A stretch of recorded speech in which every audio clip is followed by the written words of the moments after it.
क्यों डर है कि ज़िंदगी में कि क्या होगा, कुछ नहीं होगा तो तजुर्बा होगा।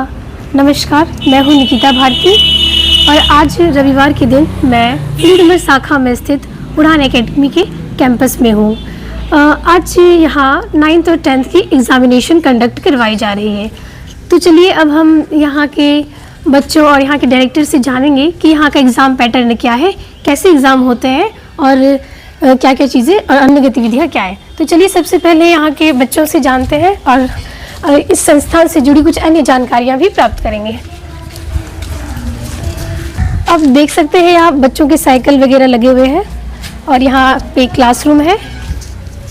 यहाँ क्लासरूम है तो सबसे पहले हम फर्स्ट क्लास में आते हैं। यहाँ अभी बच्चों की एग्ज़ाम हो रही है। मैं इन लोगों से कुछ रिव्यू लेती हूँ। क्या नाम है आपका? रागिनी कुमारी। हाँ, अभी किस सब्जेक्ट की एग्ज़ाम हो रही है? संस्कृत की। अच्छा, तो ये एग्ज़ाम कब कब होती है? हर महीने या सिर्फ आज हो रही है? हर महीने। कैसा एग्ज़ाम होता है? किस पैटर्न पे? बिहार बोर्ड के पैटर्न पर और एग्ज़ाम सही हो रहा है। हाँ, बिहार बोर्ड के पैटर्न पे ही एग्ज़ाम होता है और जैसा कि इन्होंने बताया कि हर महीने एग्ज़ाम होता है, यानी मंथली एग्ज़ाम हो रहा है। तो जितना चैप्टर पढ़ाई होता है बस उतना ही एग्ज़ाम होता है? हाँ, अभी तो मंथ में जितना हो रहा है। अच्छा, ठीक है। और हम दूसरे बच्चों से भी रिव्यू ले लेते हैं। हाँ, क्या नाम है आपका? राहुल कुमार। हाँ, कैसा एग्ज़ाम चल रहा है? बहुत बढ़िया। कैसे क्वेश्चंस आते हैं? बहुत बढ़िया आते हैं, पढ़ाए हुए क्वेश्चन ही आते हैं और बहुत बढ़िया लगता है। हाँ, और इससे आप लोगों को क्या बेनिफिट हो रहा है एग्ज़ाम होने से? हम लोगों को पीछे जो पढ़ाते हैं वे रिवीजन होता है और बिहार बोर्ड के पैटर्न पर थोड़ा जो अथी होता है वे सब खत्म होता है। जैसा इस बच्चे ने बहुत अच्छा बताया कि जो बिहार बोर्ड का पैटर्न भी समझ में आता है, इसके साथ इन लोगों का रिवीजन हो जाता है। हर महीने जो भी पढ़ाई होती है सारी चीज़ें एग्ज़ाम में कंप्लीट हो जाती है और इसी बहाने बच्चे अच्छे से पढ़ाई भी करते हैं। तो चलिए अब दूसरी क्लास में हम रिव्यू लेते हैं। ये कौन सी कक्षा है? 9th। हाँ, तो ये 9th की कक्षा है। और आप लोगों की कौन सी एग्ज़ाम हो रही है? हिंदी की ना? हाँ, तो आपका क्या नाम है? मेरी नाम आरुषि कुमारी है। अच्छा, तो अभी कैसा एग्ज़ाम है, कैसा क्वेश्चन है? बहुत अच्छा क्वेश्चन है। सारा पढ़ाया हुआ है? हाँ। आपको इस एग्ज़ाम से क्या बेनिफिट हो रहा है? हमें इस एग्ज़ाम से यह बेनिफिट मिल रहा है कि पीछे का रिवीजन हो जा रहा है और अभी जैसे कि मंथली टेस्ट एग्ज़ाम नहीं होता, पहले का पीछे वाला नहीं पढ़ते हैं कि अभी हमें इससे ज़्यादा हमको नॉलेज मिल रहा है पीछे का पढ़ के। हाँ, जैसे इस बच्चे का कहना भी वही है कि रिवीजन हो रहा है और पीछे का पढ़ने से और नॉलेज में भी वृद्धि हो रही है। ठीक है, बहुत बहुत धन्यवाद। और आपका क्या नाम है? मेरा नाम रानी कुमारी है। हाँ, कैसा क्वेश्चन है? सारा क्वेश्चन समझ में आ जाता है? हाँ। कैसा चल रहा है एग्ज़ाम? अच्छा चल रहा है। चलिए, बहुत अच्छा। अब हम यहाँ की कुछ शिक्षिका से भी कुछ रिव्यू ले लेते हैं। मैम, आप बताइए कि कैसे है बच्चे पढ़ने में यहाँ और कैसा इनका वो डिसिप्लिन है? हाँ, बच्चे बहुत अच्छे पढ़ने में है और डिसिप्लिन में भी रहते हैं। जो देते होमवर्क वो पूरा करके भी आते हैं और अभी एग्ज़ाम भी अच्छे तरीके से हो रही है लोग की। एग्ज़ाम में इन लोगों का कैसा मतलब प्रदर्शन रहा है अभी तक? एग्ज़ाम में लोग का प्रदर्शन तो बहुत अच्छा ही रहा है।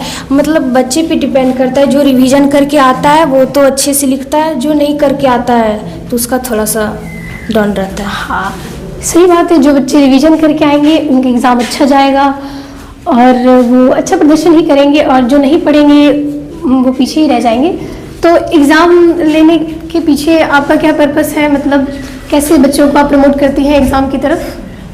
हाँ, मैं तो कहती हूँ कि एग्ज़ाम ऐसे जैसे मंथली टेस्ट होती है इस तरह होते रहे। इससे बच्चे में मतलब क्या होता, पीछे वाला सच्ची में रिवीजन भी करते हैं और अच्छा से, क्योंकि हर बार देख रहे हैं मंथ बाय मंथ ये लोग का डेवलप भी हो रहा है कुछ।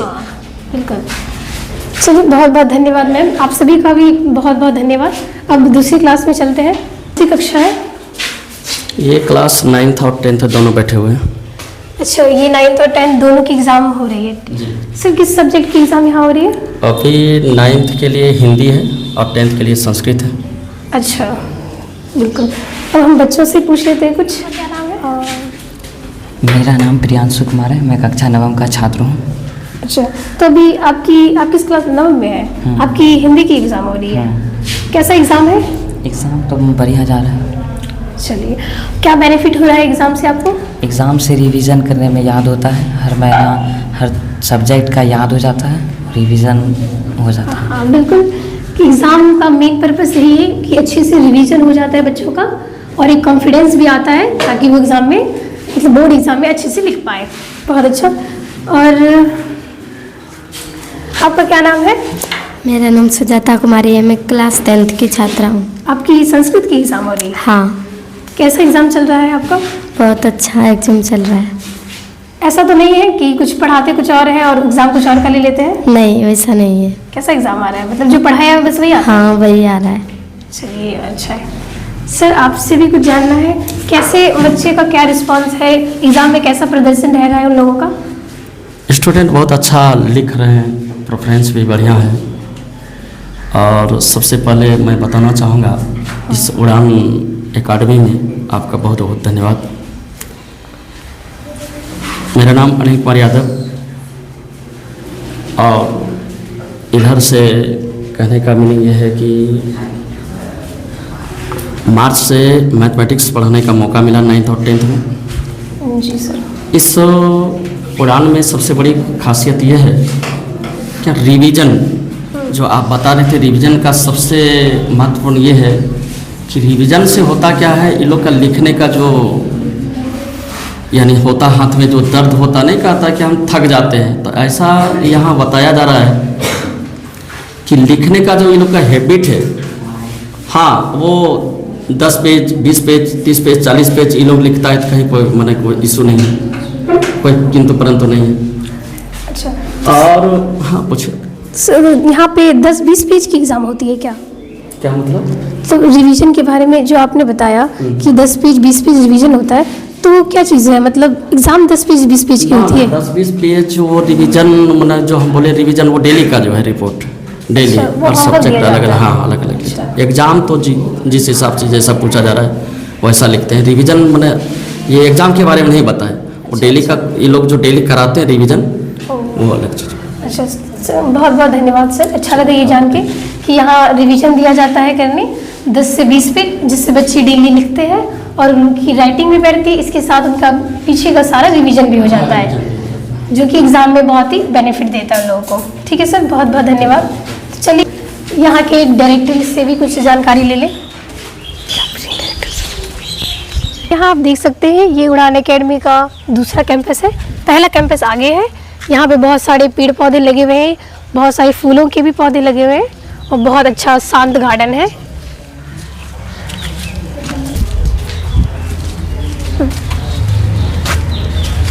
ये उड़ान एकेडमी का दूसरा कैंपस है, यहाँ पे प्रेयर वगैरह होती है, जैसा कि हमें जानकारी मिली यहाँ प्रेयर। चलिए हम यहाँ के डायरेक्टर से भी कुछ जानकारी ले लें और एग्ज़ाम को समझने में जिससे हमें और मदद मिले।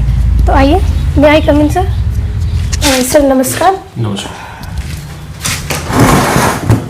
सर, आज हम आपसे संस्थान से जुड़े एग्जामिनेशन को समझने आए हैं और यहाँ किस पैटर्न पे एग्ज़ाम होता है और क्या क्या गतिविधियाँ हैं, इस सब के बारे में थोड़ा हमें जानकारी दीजिए।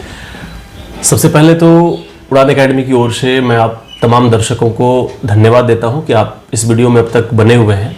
और मैं बता देना चाहूँगा कि जो एग्ज़ामिनेशन यहाँ पर प्रत्येक माह जो कंडक्ट कराई जाती हैं, उसका एक उद्देश्य है कि बच्चे नियमित तौर पर जो अपनी तैयारी हैं वो एनर्जेटिक होकर करता रहे। होता क्या है कि जब हम बच्चे को ये कहते हैं कि इस डेट में आपका एग्ज़ाम होने वाला है, तो बच्चे उस एग्ज़ाम को खास करके 9th और 10th वाले जो हैं वो काफ़ी एक्साइटेड फील करते हैं, हाँ इस डेट में हमारा एग्ज़ाम है, और उनको एक छोटा सा प्रेशर भी आता है। और उस प्रेशर के कारण से वो क्या करता है कि जो भी सब्जेक्ट्स की तैयारियां हो रही हैं उसमें वो गहनता से अध्ययन करने का प्रयास करता है। और एग्ज़ाम बड़ी बात नहीं है, बड़ी बात क्या है कि जो हमारे यहाँ का जो मूल्यांकन पद्धति है, कॉपी को जो जांच करनी है, वो काफ़ी मजबूत है। कहने का अर्थ है कि अगर कोई बच्चे 100 में 30-40 अंक भी लेकर के आ रहे हैं तो वो बच्चा एवरेज से अच्छा माना जाए यहाँ के हिसाब से, क्योंकि मार्क्स जो हमारी टीम जो उसको मार्क्स देती है, अगर कोई 5 नंबर का एग्जाम हो रहा है तो उस 5 नंबर का अगर कोई क्वेश्चन है तो उसमें अगर बच्चा बहुत अच्छा लिखा है तो उसको 4 नंबर तक मिल पाता होगा। क्योंकि 5 में 5 हम देते हैं, 5 में 5 भी देते हैं, पर 5 में 5 देने के कई पैमाने हैं। वहां पर बच्चे का राइटिंग स्किल्स सही होना चाहिए, इसके अलावा उसमें अशुद्धियां नहीं होनी चाहिए। कोई है ह्रस्व ई होना है तो दीर्घ ई दे रखा है, कहीं पर कुछ है। उसके बाद जो राइटिंग फॉर्मेट है बच्चों का कॉपी में, वो देखा जाता है कि जैसे कोई हाशिया छोड़ता है तो वो कहाँ से छोड़ना है, क्वेश्चन का नंबरिंग कहाँ करना है, सॉल्यूशन कहाँ देना है, मैथमेटिक्स है तो वो किस फॉर्मेट में बनेगा, हिस्ट्री अगर बच्चे बना रहे हैं तो वो कैसे बनाएंगे। तो हर सब्जेक्ट में बच्चे को कॉपी लिखना कैसे है, इट मीन्स की आंसर राइटिंग कैसे करेंगे, इसकी जानकारी भी हम उसको इस एग्जाम के माध्यम से ही दे पाते हैं। छोटी सी बात है कि अगर 9th और 10th के बच्चों को हम ये कह के बुलाएंगे कि आज तुम्हें आंसर राइटिंग सीखनी है, तो उसको लगता है कि कोई बड़े एग्जाम की हम तैयारी करते हैं तब हमें वहां पर मेंस देने जाते हैं तो हमको आंसर राइटिंग की बात होती है। या अगर छोटे बच्चे को हम बुलाएंगे तुम्हारा आज इंटरव्यू है तो वो डर जाएगा कि इंटरव्यू में क्या ही दे सकते हैं, कैसे देंगे, अभी इंटरव्यू के लायक हम नहीं है। तो उसको हम कभी कभार काउंसलिंग के नाम पर बुला लेते हैं, वो काउंसलिंग लाइक इंटरव्यू ही होता है। तो हम कोशिश करते हैं, चूंकि एक बड़ा जो सपना देखता है स्टूडेंट कहीं का भी, गांव समाज का जो भी है, उसका जो प्रारंभिक स्थिति है ना, प्रारंभिक जो स्टेज उसका होता है वो ये 9th 10th ही है। 9th से बच्चे सीरियस होने लगते हैं और उनको होना चाहिए, क्योंकि आप जानते हैं कि बड़े बड़े एग्जाम्स भी अगर कोई तैयारी उसकी करती है तो कक्षा 6 से 12 तक की चीजों को उनको पढ़ना ही होता है दोबारा से। तो अगर हम अभी से सीरियस होकर पढ़ेंगे, गहनता से पढ़ेंगे, तो आगे जाकर के ये परेशानियां कम होगी। इसीलिए एग्जाम यहाँ पर नियमित तौर पर हर एक महीने आप बच्चे से अगर आप फीडबैक लिए होंगे तो पता चला होगा, चूंकि वो हर महीने चलती है। और हाँ, एग्जाम यहाँ पर एक तरीके का नहीं है, कई पार्ट्स में बटा हुआ और कई तरीके का एग्जाम होना है। जैसे कि अभी जो आज एग्जाम चल रही है वो मासिक जांच परीक्षा है, वो मंथली एग्जामिनेशन है। तो 9th 10th और खास करके जो जूनियर बच्चे मेरे पास जितने भी हैं उनका एग्जाम महीने में एक बार हो रही है, इस तरीके से फॉर्मेलिटी के साथ। इसके बाद 11th 12th के जो है उनका चैप्टर वाइज एग्जाम अलग से चलता है। अभी जो 10th वाले मेरे पास खास करके जो बिहार बोर्ड के 10th और 12th के स्टूडेंट हैं, उनका ये मंथली एग्जामिनेशन लास्ट है। इस एग्जाम के बाद उनका मंथली एग्जामिनेशन नहीं होना है, 10th वाले और 12th वाले। अब उनका टारगेटेड एग्जाम होगा कि कुछ यूनिट, जैसे जो यूनिट उन्होंने पढ़ लिया है उस यूनिट का एग्जामिनेशन होना है, चैप्टर का एग्जामिनेशन होना है, और एक महीने के अंदर में हम लोग जो है फाइनल एग्जामिनेशन जो फेज 1 होता है वो शुरू हो जाएगा। क्योंकि उनका आधे से अधिक सिलेबस लगभग खत्म हो गया है और अब कोशिश होगा कि उनका जो फेज 1 है वो करीबन अगस्त के प्रथम सप्ताह से हम लोग उसको शुरू करें, और वहां से फेज 1 फेज 2 करके हम लोग फाइनल फेज में जाते हैं। 6-7 फेज में एग्जाम कंडक्ट होती है, उसके बाद जाकर के बिहार बोर्ड का जो सेंटअप एग्जाम होता है वो हो पाता है, फिर जाके फाइनल एग्जाम में बच्चे जाते हैं। तो इस तरीके से हमारा जो है एग्जाम कई चरणों में बटा हुआ है, और संस्थान में अलग अलग दिनों में अलग अलग प्रकार का एग्जाम जो है, हर सप्ताह में लगभग कोई ना कोई एग्जाम होता है। एक ही बच्चों का एग्जाम हर सप्ताह में नहीं है, लेकिन अलग अलग सप्ताह में अलग अलग क्लास के बच्चों का एग्जाम हो सकती है। और फिलहाल जो भी चल रहा है वो मासिक जांच परीक्षा चल रहा है। बहुत बहुत धन्यवाद सर, बहुत अच्छा जानकर ये लगा कि आप एग्ज़ाम का जो पैटर्न है आपका इतना अच्छा है, और इसके साथ ही आप राइटिंग स्किल पर ज़्यादा फोकस कर रहे हैं, जो कि बच्चों को भविष्य में बहुत ज़्यादा हेल्प करेगी। सर एक और चीज़ जाननी थी, एग्ज़ामिनेशन आपका बहुत अच्छा है, इसके अलावा ऐसी क्या गतिविधियाँ यहाँ होती है जिससे कि बच्चे को मतलब एक्स्ट्रा और कुछ एक्टिविटीज़ उनमें आ सके? एक्स्ट्रा करिकुलम एक्टिविटीज़ में क्या होती है? बहुत अच्छा क्वेश्चन आपने किया है, और ये हमें लगता है कि अभिभावकों को भी इसके बारे में जानना चाहिए, और अगर और कोई भी दर्शक अगर इस वीडियो को देख पा रहे तो उनको समझना चाहिए। मेरा ये व्यक्तिगत मानना है कि जो स्कूल अभी चल रहे हैं बिहार विद्यालय परीक्षा समिति के अंदर में, जितने भी विद्यालय हैं बिहार सरकार के अंदर, वहाँ पर जो उनका करिकुलम बना हुआ है, चाहे वो स्कूलिस्टिक हो या को स्कूलिस्टिक हो, वो जो कार्यक्रम उनका पूरा जो प्रोग्राम सेट किया गया है, शेड्यूल बनाया गया है, कई स्कूल में बहुत अच्छी तरीके से उसका फॉलो भी किया जा रहा है, कई स्कूल में वो नहीं हो पाता है। मेरा व्यक्तिगत ये मानना है कि हम स्कूल वालों को जो इस चीज़ के लिए ब्लेम करते हैं कि बच्चे 10th के वहाँ जा रहे हैं पढ़ने के लिए, वो उनको संगीत नहीं सिखा पा रहे हैं, या उनको स्पीच नहीं सिखा पा रहे हैं, या वो बच्चा अपना इंट्रो ढंग से नहीं दे पा रहा है। हमें लगता है कि हम भी शिक्षक हैं और वो भी शिक्षक हैं। अगर कोचिंग संस्थान विद्यालय को उस करिकुलम को देख करके और दोनों अगर एक साथ मिल करके काम करे तो शिक्षा का जो वास्तव में विकास होना चाहिए, जो एक दृश्य होना चाहिए, वो बिहार में देखने को मिलेगा। तो हमारी कोशिश है कि जो विद्यालय में जितनी भी चीजें हो रही हैं, हम कोशिश करें कि अगर कोई कोचिंग में बच्चा है और वो अगर मान लीजिए कोई प्राइवेट स्कूल में पढ़ाने का सपना उनके गार्जियन का था, वो प्राइवेट स्कूल में नहीं पढ़ा पा रहे हैं, तो हम प्राइवेट स्कूल की हर वो फैसिलिटी अपने इस कोचिंग में देने का प्रयास करें बच्चों को। और इस बात को ध्यान में रख करके अपने संस्थान में एक्स्ट्रा करिकुलम के अंतर्गत अगर हम ये देखें, करिकुलम में अगर देखें कि एजुकेशन जो पढ़ाई होती है, स्कूलिस्टिक चीजें हैं, इसके अलावा जो हो पा रहा है, जैसे प्रेयर है, तो अलग अलग कोचिंग संस्थान में मैं देखता हूं कि कोचिंग संस्थान में प्रेयर नहीं होती है। हाँ, नहीं। लेकिन ऐसा कहीं पर ये प्रावधान नहीं है कि प्रेयर सरकारी विद्यालय में ही हो या प्राइवेट विद्यालय में हो, इंस्टीट्यूट प्रेयर नहीं करा सकती है, ऐसा नहीं है। प्रेयर हम करा सकते हैं। कई ऐसे कार्यक्रम हैं, जैसे कि मान लिया जाए कभी अगर किसी महीने में से इस महीने में अगर 21 जून अभी बीत गया, अगर योगा डे था वहां पर, तो उस कार्यक्रम को आयोजित करना चाहिए कोचिंग वालों को भी, स्कूल वालों को भी। इसके अलावा कभी शिक्षक दिवस आते हैं, अंबेडकर जयंती आते हैं, कई जयंती पूरे वर्ष में होती है, हम उस जयंती को सेलिब्रेट करना चाहिए बच्चों के साथ मिलकर के। अब जैसे कि हमने ये एग्जाम ही लिया, एक एग्जाम्पल के लिए हमने एग्जाम लिया, एग्जाम लेने के बाद रिजल्ट देने की प्रक्रिया तो ये भी होती है, बच्चों को क्लास में उसका रिजल्ट बता दिया गया, एक तो रिजल्ट ऐसे देता है, पर इस रिजल्ट का भी, जो रिजल्ट हम लोग प्रकाशित करते हैं, इसका भी हम लोग एक ऑर्गेनाइज तरीके से करते हैं। सारे बच्चे एक जगह होते हैं और हम लोग उसको एक कार्यक्रम के द्वारा उसको हम इस रिजल्ट को देने का काम करते हैं। सारे बच्चे एक जगह हो और उनकी जो भी उनके बारे में 2 शब्द हम रख पाए और बच्चा भी आकर के अपने रिजल्ट के बारे में 2-4 शब्द रख पाए। तो एक तो ये चीजें होंगी। इसके अलावा सबसे मुख्य बातें जो है, मुझे लगता है कि मैं डिसिप्लिन को ज्यादा मायने देता हूं। यहां जो बच्चे पढ़ने के लिए आते हैं, चाहे वो क्लास 10th के हो, 9th के हो, 12th के हो, उनको अपना डिसिप्लिन कैसे मेंटेन करना है ये उनको बहुत अच्छी तरीके से आता है। अगर एक बच्चा संस्थान में यहां पर मैम अगर वो इन कर रहा है, तो अगर हम जहां से कैंपस अपना प्रारंभ हो रहा है, तो आप गौर करेंगे कि बच्चे उस धरती मां को वहां से स्पर्श करके, चरण स्पर्श करके ही वो अंदर आ पाता है, वो प्रणाम करके ही, भूमि को प्रणाम करते हुए यहां पर आता है। ये एक बहुत अच्छा डिसिप्लिन है कि बच्चे, चूंकि देखिए यही सरस्वती का अगर वास्तविक में कोई मंदिर होता है, तो वो इंस्टीट्यूट, कोचिंग, ये सब चीजें जो है, स्कूल है, यही उनका वास्तविक में सरस्वती का मंदिर होता है। सरस्वती की प्रतिमा से विद्या नहीं मिलती है, विद्या इसी कैंपस से, इसी किताब से, इसी कॉपी से, इन सब जगहों से मिलता है। तो हमें इन सब जगहों का सम्मान करना चाहिए, ये मेरा मानना है। तो इसलिए पढ़ाई जो है, अगर मैं बांटू की पढ़ाई जो किताब वाली, आप किताब कॉपी का अगर कहते हैं कि कोई किताब कॉपी लेके पढ़ रहा है, तो वो पढ़ाई और जो बाकी अतिरिक्त जानकारियां हैं, तो मैं मानता हूं कि दोनों का योगदान 50-50 है। 50% बच्चे अगर उधर पढ़ रहे हैं तो 50% ये भी चाहिए, है ना। अगर ये नहीं होगा तो मेरे ख्याल से फिर बच्चे अगर सिर्फ किताबी ज्ञान ले लिए हैं, तो किताबी ज्ञान जीवन में हर जगह काम नहीं आता है। इस पर मैं अधिक बल देता हूं और ये देते हुए प्रयास होता है, चूंकि एक छोटा सा मार्केट में मैं हूं, तो मैं कोशिश करता हूं कि जो भी बच्चे हमारे इस टीम के संपर्क में आता है, उसको हम जहां तक संभव हो पाए वहां तक बदल सके और उनके अंदर एक सकारात्मक परिवर्तन कर सके। बहुत बहुत धन्यवाद सर, बहुत अच्छा जान के ये लगा कि आप डिसिप्लिन को इतना मायने देते हैं, बिकॉज डिसिप्लिन जो है ना, वो भविष्य में हमेशा काम आता है। डिसिप्लिन और कंसिस्टेंसी, ये दोनों की पॉइंट है किसी भी सक्सेस के लिए।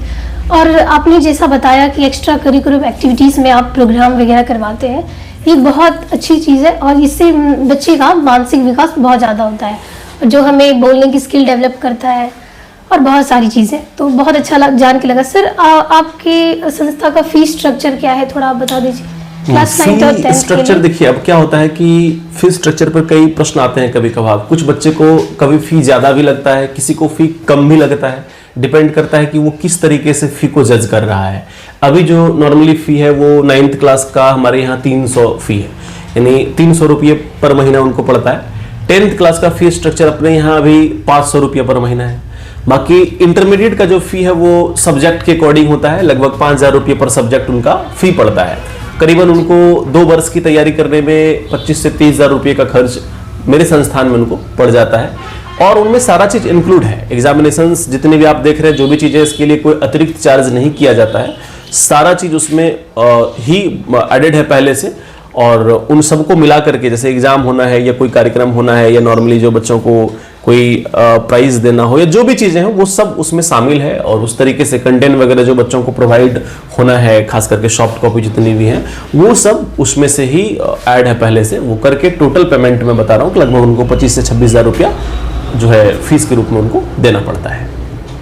जी हाँ, फी तो बहुत कम ही है आपका, बिकॉज यहाँ इस बाजार में, जैसा कि मुझे पता है, हर कोचिंग संस्था में 300 पर महीने 9th 10th का लिया ही जाता है। और इस संस्था में जैसा कि आपने बताया प्रेयर वगैरह होते हैं और एक्स्ट्रा करिकुलम एक्टिविटीज़ भी होती है, एग्जामिनेशन भी कंडक्ट करवाया जाता है। इसके हिसाब से फ़ी बहुत ही परफेक्ट है और बच्चों को यहाँ आने से बहुत ही बेनिफिट होता होगा।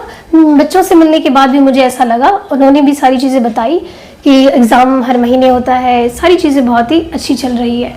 बहुत बहुत धन्यवाद सर, आपसे मिलकर बहुत अच्छा लगा। Thank you. ठीक है, जैसा आप सभी को इस संस्थान से जुड़ी एग्जामिनेशन पैटर्न और अन्य गतिविधियों के बारे में भी जानकारी मिली, आशा करती हूँ कि आप सभी को ये वीडियो अच्छा लगा होगा और इस संस्था से जुड़े जो भी जानकारी है आपको मिली होगी और आपके लिए बेनिफिशियल होगी। थैंक यू सो मच, मिलते हैं फिर कभी अगली वीडियो।